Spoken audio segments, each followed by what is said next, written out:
Olá, tudo bem? Vamos então para mais uma aula de farmacologia. Hoje, mudando um pouco de assunto, né, que a gente estava falando muito sobre a questão do sistema nervoso central, iremos ter a abordagem sobre o sistema digestório. E vamos iniciar pela questão envolvendo os inibidores da bomba de prótons, os famosos IBPs, que tem como um representante mais conhecido a questão do omeprazol.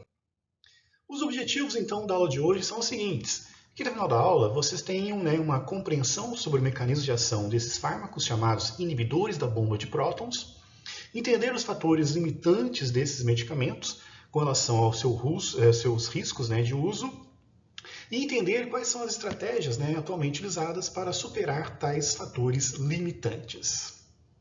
E também a aplicação desses conhecimentos na prática clínica diária.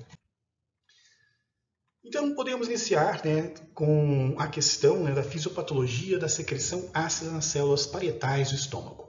Para que existe essa questão da secreção ácida nas células parietais do estômago? Existe pela necessidade de ativação da pepsina, uma enzima altamente importante para a digestão, principalmente de proteínas, que se encontra armazenado na forma de pepsinogênio. E pela ativação de receptores estaminérgicos, colinérgicos, temos a ativação da chamada bomba de prótons, do qual então você tem uma liberação de ácido no suco gástrico estomacal, que altera o pH do meio e faz com que tenhamos então uma situação em que o pepsinogênio vai se fragmentando em porções menores, fragmentos menores, que são as pepsinas, que farão então a digestão adequada do nosso corpo.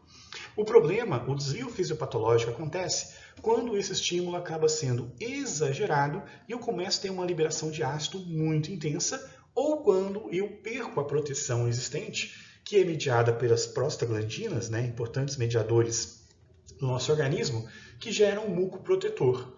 Então, no excesso de produção ácida ou na ausência desse muco protetor, que pode acontecer pelo uso de alguns anti-inflamatórios, temos então o risco de lesões que pode acontecer a longo prazo, como as ulcerações.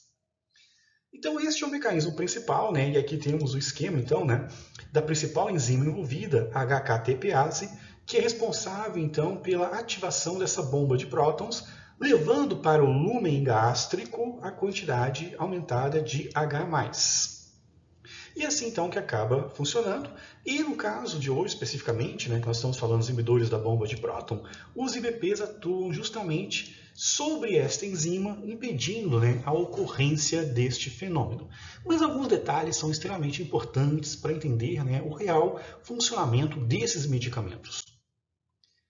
E para a gente entender, então, aqui está novamente o esquema, Então, temos a participação de receptores estaminérgicos, onde a histamina tem uma participação muito importante nessa questão da ativação da HTPase. Temos participação da acetilcolina, e ativação da gastrina, responsável muito por essa questão da liberação do ácido para o lúmen gástrico. Lembrando que aqui então seria onde se encontra o suco gástrico e aqui nessa parte inferior do vídeo seria a região própria da célula.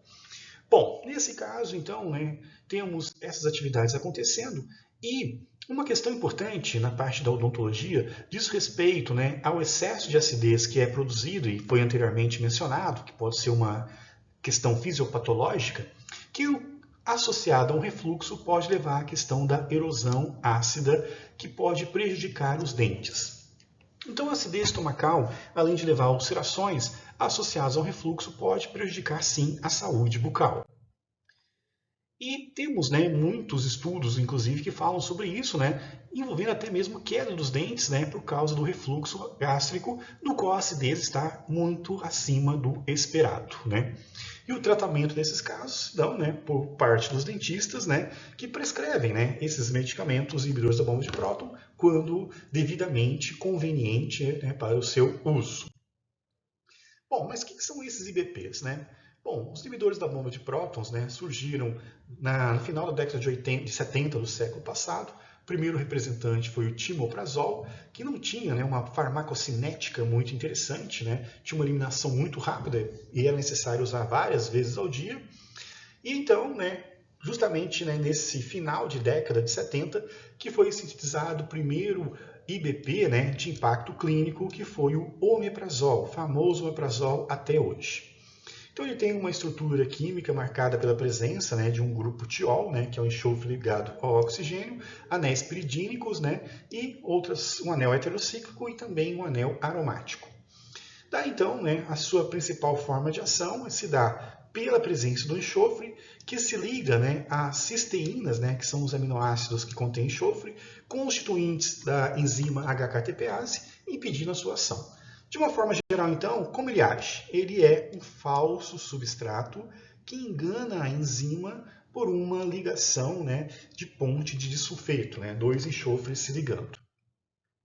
Então, né, são compostos, né, com certas particularidades com relação à estabilidade que apresentam. E em termos farmacocinéticos, né, tem uma consideração importante que eles não agem diretamente, eles são, na verdade, profármacos. Ou seja, eles não estão disponíveis, né, para o uso na forma ativa. Eles precisam ser ativados para ter a ação esperada. Então não é o omeprazol realmente que tem ação de normalizar a secreção ácida no estômago. É o seu produto químico decorrente de algumas reações químicas que se chama ácido sulfênico. Então o omeprazol é um profármaco e quem realmente tem a ação de modular a atividade da secreção gástrica é o ácido sulfênico. Bom, então, né, tem essas características principais, né, e os pontos-chave, então, está ligado à reatividade do enxofre, ele precisa ser bem reativo para, inicialmente, né, não ser convertido em fármaco antes da hora, porque se você tem um medicamento guardado em casa e, por algum motivo envolvendo excesso de luz presente ou calor excessivo, né, na hora de guardar esse medicamento, ele pode ser convertido de omeprazol em ácido fênico antes de entrar no seu corpo. E isso gera alguns problemas, como uma reatividade no estômago com várias substâncias que não é a substância alvo, que seria, no caso, né, a enzima HKTPase.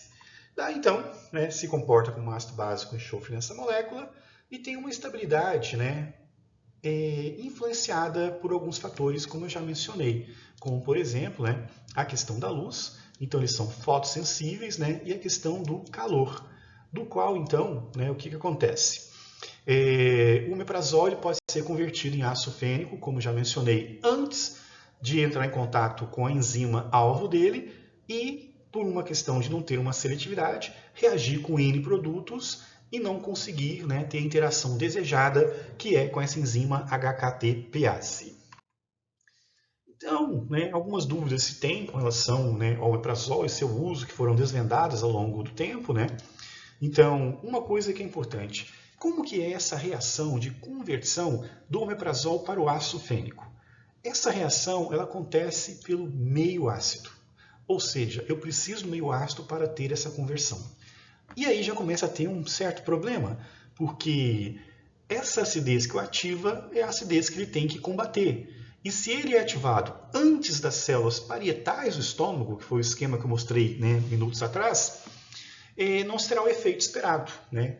Então começou-se a observar, né, algumas questões sobre a efetividade desses fármacos e a estabilidade ficava comprometida, porque dependendo, né, da forma como ele era guardado ou acondicionado, a presença de luz e calor fazia a conversão, né, mesmo na ausência do meio ácido, né, mas por uma estimulação de fótons presentes, né, por causa da luz, uma conversão já do omeprazol em ácido fênico. E na hora que você vai usar o ácido fênico, a eficácia dele é menor, porque ele vai reagir com N produtos e não justamente na célula, na enzima que eu preciso. Bom, frente a isso então, temos que entender algumas questões para compreender como que age esse fármaco e quais são as suas propriedades principais, né? Então, novamente, aquele esquema, né, da célula parietal do estômago, aqui nós temos o lúmen gástrico, temos então, né, os ativadores, né, como a histamina e como a acetilcolina, que vão estimular a HTPase e uma pessoa que tem um desvio fisiopatológico, uma hipersecreção de ácido, que por meio de um refluxo pode comprometer a saúde bucal, né? Frente a isso, então, e considerando, né, todas essas questões então apresentadas, né, o que nós podemos levar adiante? Que o omeprazol, então, ao chegar no estômago, né, ele precisaria se manter na forma inativa de profármaco, ou seja, né, profármaco é aquele composto que ainda não tem atividade, que está preservando a sua atividade para o local certo. E qual que é o local certo? Dentro das células parietais do estômago, e não no suco gástrico, por exemplo. Porém, né, o que ele está combatendo é justamente o que ativa ele, que é a acidez. Então, quando o omeprazol desprotegido chega no estômago, ele pode ser então convertido no ácido sulfênico, que seria então, né, esta molécula aqui marcada em verde, que deveria, por sua vez, né, se ligar à enzima HKTPase, mas como ele é ativado antes, ele pode reagir com qualquer coisa que tenha enxofre, como as cisteínas presente, né, em algumas proteínas. Então, esta condição, né, nos chama a atenção e o meio ácido do estômago, então, se torna uma limitação. O que ele combate limita a sua própria ação, né?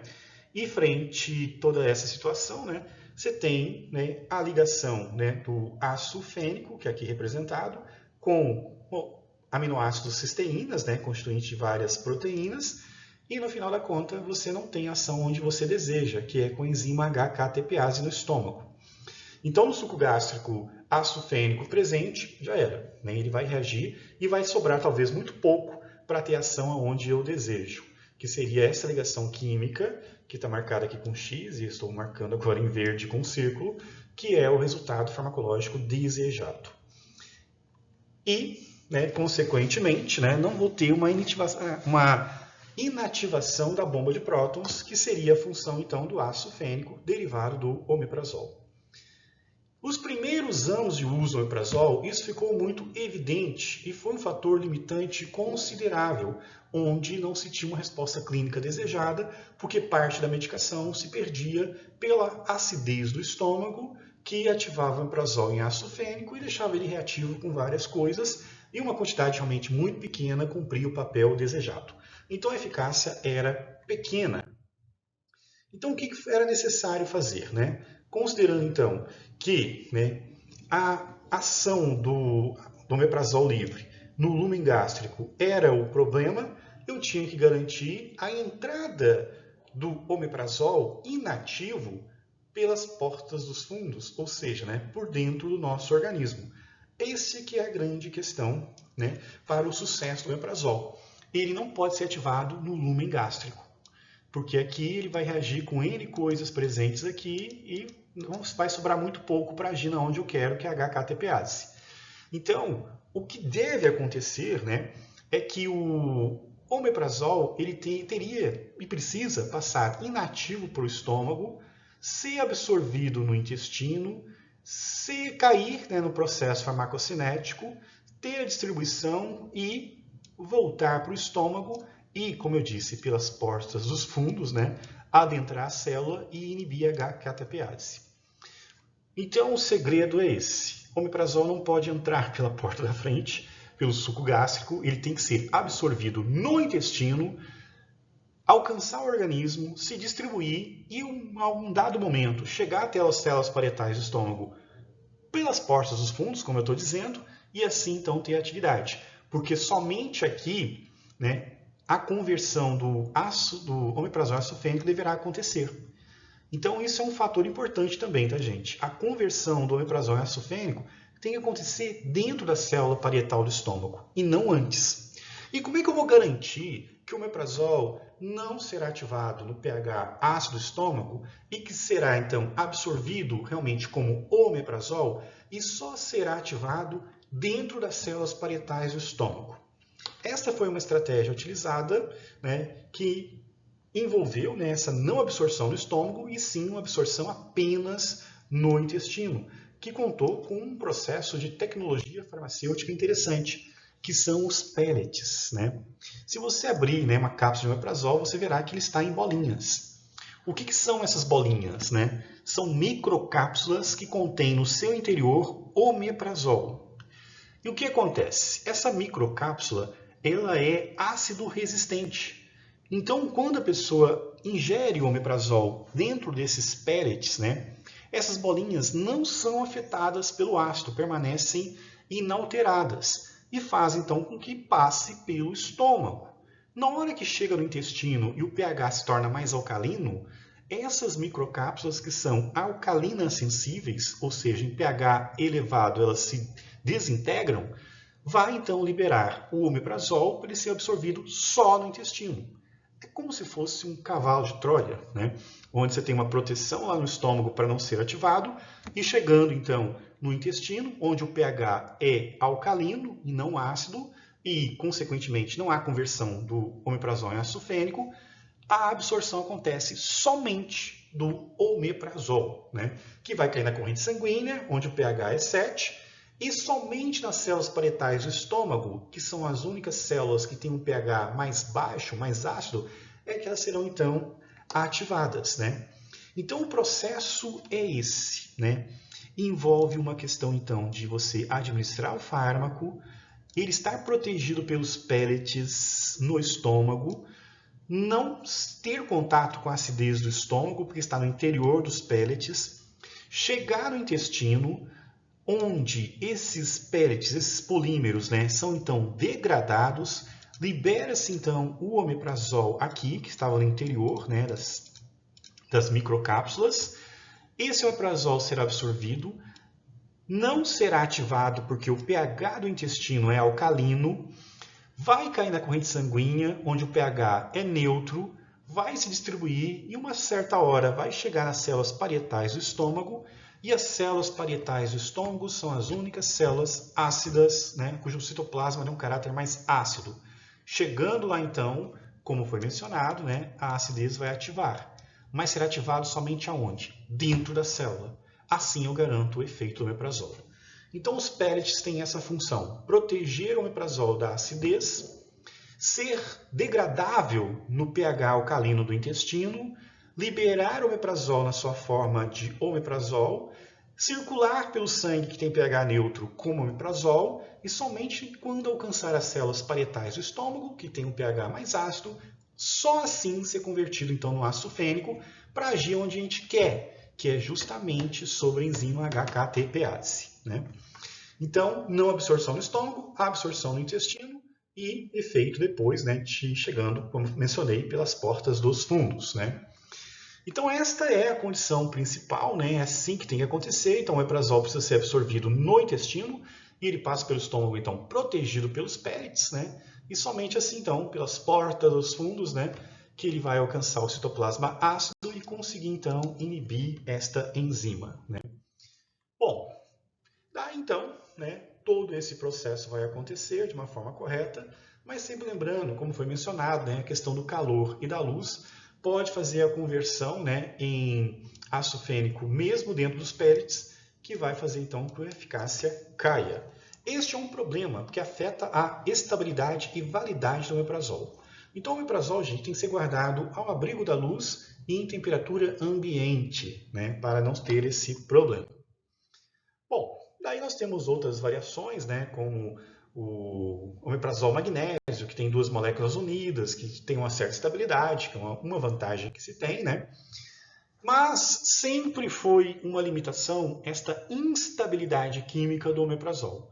Se por um lado tem um avanço tecnológico importante, usando os pellets, né, que garantiu a absorção da forma inativa e ativação só nas células parietais do estômago, onde deveria acontecer, se tinha muita queixa da questão da validade do omeprazol, né, que às vezes tinha uma validade prevista de 2 anos, mas com 1 ano e meio já perdia a validade.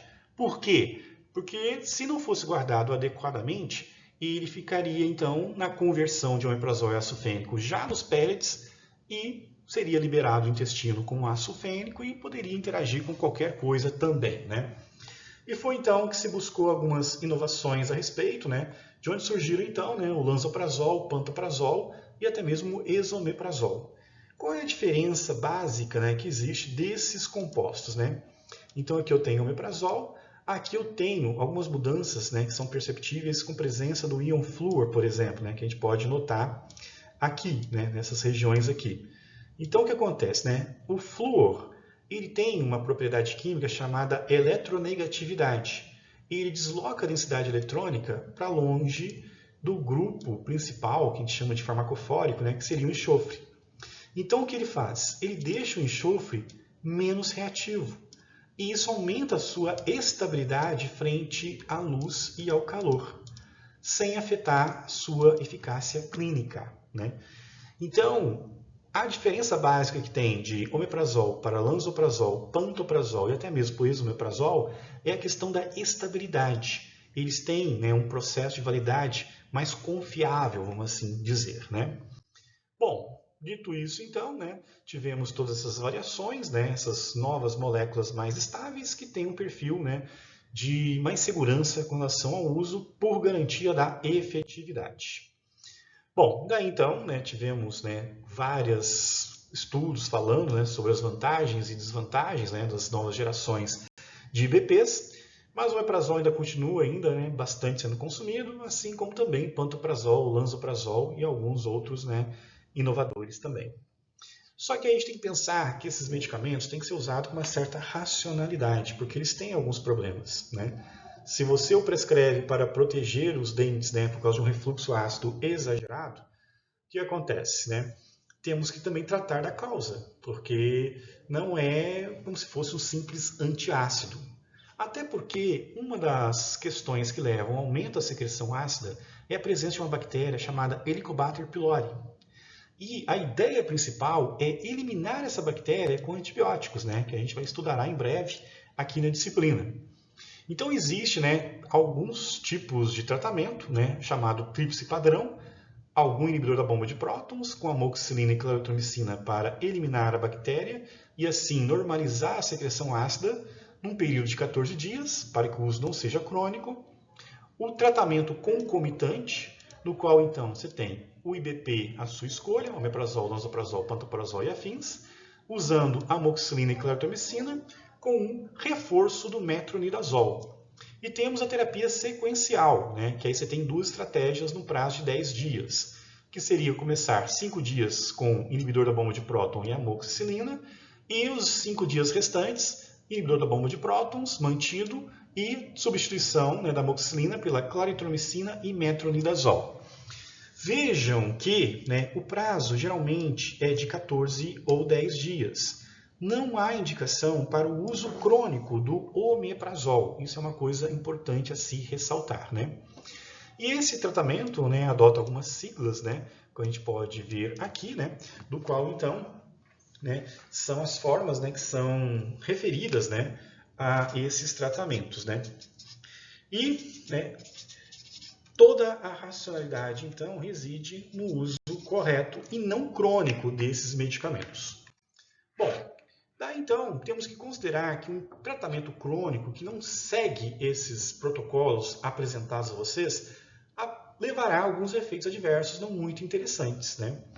E a maioria dos efeitos adversos são pelo uso crônico, sim, né? E alguns que geram alguma certa preocupação, inclusive.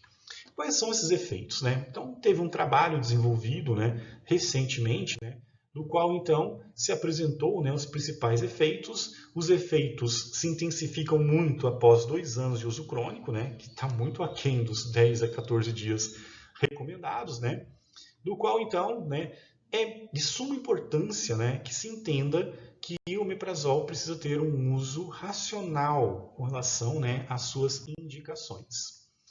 Daí então, né, o Arias, em 2011, conduziu um trabalho muito interessante, né, do qual ele fala muito, né, da questão do excesso, né, de prescrições do omeprazol sem a racionalidade correta, né, e isso levava então a muitos efeitos adversos, né, que passavam desapercebidos às vezes, né. Por quê? Porque alguns efeitos do uso prolongado do omeprazol se confundem com outras condições clínicas, né, como tontura e dor de cabeça, dor no estômago, né, e gases, né, que acabam acontecendo, náuseas, vômitos e diarreia, que é tão comum em todos os medicamentos, também problemas do fígado a longo prazo, os rastros cutâneos, né, que são marcas, né, e a boca seca também, que é um outro problema odontológico importante, né, porque a xerostomia pode, inclusive, prejudicar uma pessoa que usa uma prótese dentária, como a dentadura, por exemplo, né. Então, várias condições acontecem, mas sempre lembrando, né, que é mais frequente com uso prolongado e que em 2 anos se acentua a ter complicações clínicas mais graves, né? Então, é de suma importância evitar esse uso indevido, né? E também, né, o Arias, na condução do seu trabalho, afirma o seguinte, né? Esse uso prolongado dos IBPs, né, pode levar a um aumento do pH gástrico, a hipocloridria e, em alguns casos, até mesmo a cloridria, né? Ou seja, né, uma elevação muito grande do pH e que, né, pode levar, né, a umas situações de alteração, né, incluindo a questão de processos, né, carcinoides, né, porque você tem uma supressão da atividade tão grande que seu corpo tenta compensar isso, aumentando o número de células, que pode levar à ocorrência, inclusive, né, de desenvolvimento de células cancerígenas, né. Então, existe uma preocupação até no risco de câncer quando o uso é indevido. Além disso, né, temos alteração na flora bacteriana também, né, por essas alterações existentes, que vai fazer então que você tenha uma dificuldade de absorção, inclusive de algumas vitaminas, como a vitamina B12, do qual, né, Liotte, em 2015, trouxe um estudo, né, que ele falou que, além da vitamina B12, você tem comprometimento da absorção de magnésio e cálcio, que leva então, né, a uma ação de risco de infecções que pode acontecer e casos de demência nos usuários, porque a vitamina D é muito importante para a condução, né, de processos cognitivos. Então, pessoas que usam omeprazol a longo prazo podem ter problemas, né, cognitivos e acaba sendo confundido até realmente com situações como Alzheimer. Então, esse uso indevido ele precisa ser muito pensado, né, muito considerado, né, e é importante, em alguns casos, até mesmo suspender o tratamento. Porque, como eu mencionei, ele pode ser útil para evitar, né, a questão do refluxo ácido que prejudica os dentes, mas também o uso prolongado pode afetar, inclusive, né, a salivação e levar a outras complicações advindas dessa situação, né? Então, temos que considerar, né, todas essas situações. O Araújo traz muito essa preocupação, né, de ser feito a longo prazo e as situações que pode acontecer. E, né, os estudos são bem claros, né? Então, teve um estudo recente, né, que apontou, né, o uso de omeprazol, lansoprazol e esomeprazol e também do pantoprazol, né, e no qual se observou então que a associação com antibióticos, né, na terapia até 14 dias seria então o mais indicado, né, para o tratamento e não o uso separado, exclusivo do omeprazol, sem o uso de antibióticos concomitantemente, né. Então, né, diante de tudo isso, também há as questões referentes à parte microbiológica, né? Então, os tratamentos, né, que são, né, preconizados, né, eles reduzem a chance de você ter, né, problemas com alteração da flora bacteriana e aumentam a chance de você erradicar, né, o principal agente que leva à secreção ácida, que é a presença da bactéria Helicobacter pylori, né? Então, temos aí, né, várias recomendações de uso, né, da forma correta que deve ser feito e temos que ter todos esses cuidados necessários, né? Então, temos, né, que o uso indevido aumenta cada vez mais, os efeitos adversos cada vez mais frequentes e tem que ter um movimento, né, cada vez mais forte para o uso correto desses medicamentos, né? Bom, daí então, quando se tem, né, a questão da odontologia especificamente, né, então, o omeprazol tem uma importância fundamental na saúde bucal, né? É um medicamento, né, que reduz a acidez do estômago e essa acidez, né, quando não controlada, né, libera ácidos, né, que vão até a garganta, chegando até a boca e que, por sua vez, né, causam, né, tem consequência em nossa cavidade bucal, né, levando, inclusive, alterações do pH salivar, erosão do esmalte dentário, aftas, cárie, né, que são alguns exemplos, né, desse prejuízo da acidez estomacal exagerada, no qual o uso de IBPs são importantes, mas dentro da racionalidade e não como um uso crônico, né? Porque senão, como já foi mencionado, pode levar até mesmo, né, a secura da boca, que vai trazer prejuízos também. Então, né, o cirurgião dentista, né, pode indicar esse medicamento, mas sempre com racionalidade, para evitar, né, alterações na saúde bucal dos pacientes. Bom, então assim a gente encerra essa aula, né, cujo objetivo era compreender o mecanismo de ação, né, então envolve ação sobre a enzima HHTPase, que é responsável pela secreção ácida, e uma vez que o ácido fênico, que é um derivado do omeprazol, entra em ação, impede a ação desta enzima e, consequentemente, reduz a secreção ácida. Então, nós temos fatores limitantes com relação a esse medicamento. Um deles, né, diz respeito à questão, né, da formulação, então ele tem que ser, né, usado na forma de pellets, porque ele não pode ser ativado no estômago, tem que ser ativado dentro da célula parietal do estômago, e para superar essa limitação, qual foi a estratégia? Né? O uso então dos pellets, que protege do ácido, é desintegrado, né, no pH intestinal. No pH do sangue, o omeprazol permanece inalterado, e só no citoplasma ácido das células parietais que vai ter então a conversão esperada, né? E as estratégias para superar essas situações todas, né, que envolve também a questão clínica, né, de uso prolongado, é o uso racional dentro do que a literatura científica preconiza, né? E, né, em situações em que pacientes vocês estiverem com refluxo ou algum problema, saibam que a saúde bucal pode estar comprometida. Da mesma forma que pacientes que usam de forma crônica também poderá ter algum comprometimento à saúde bucal. Então, assim, a gente encerra a aula de hoje, né? E os exercícios estão, né, no ambiente virtual. E, né, qualquer dúvida é só entrar em contato.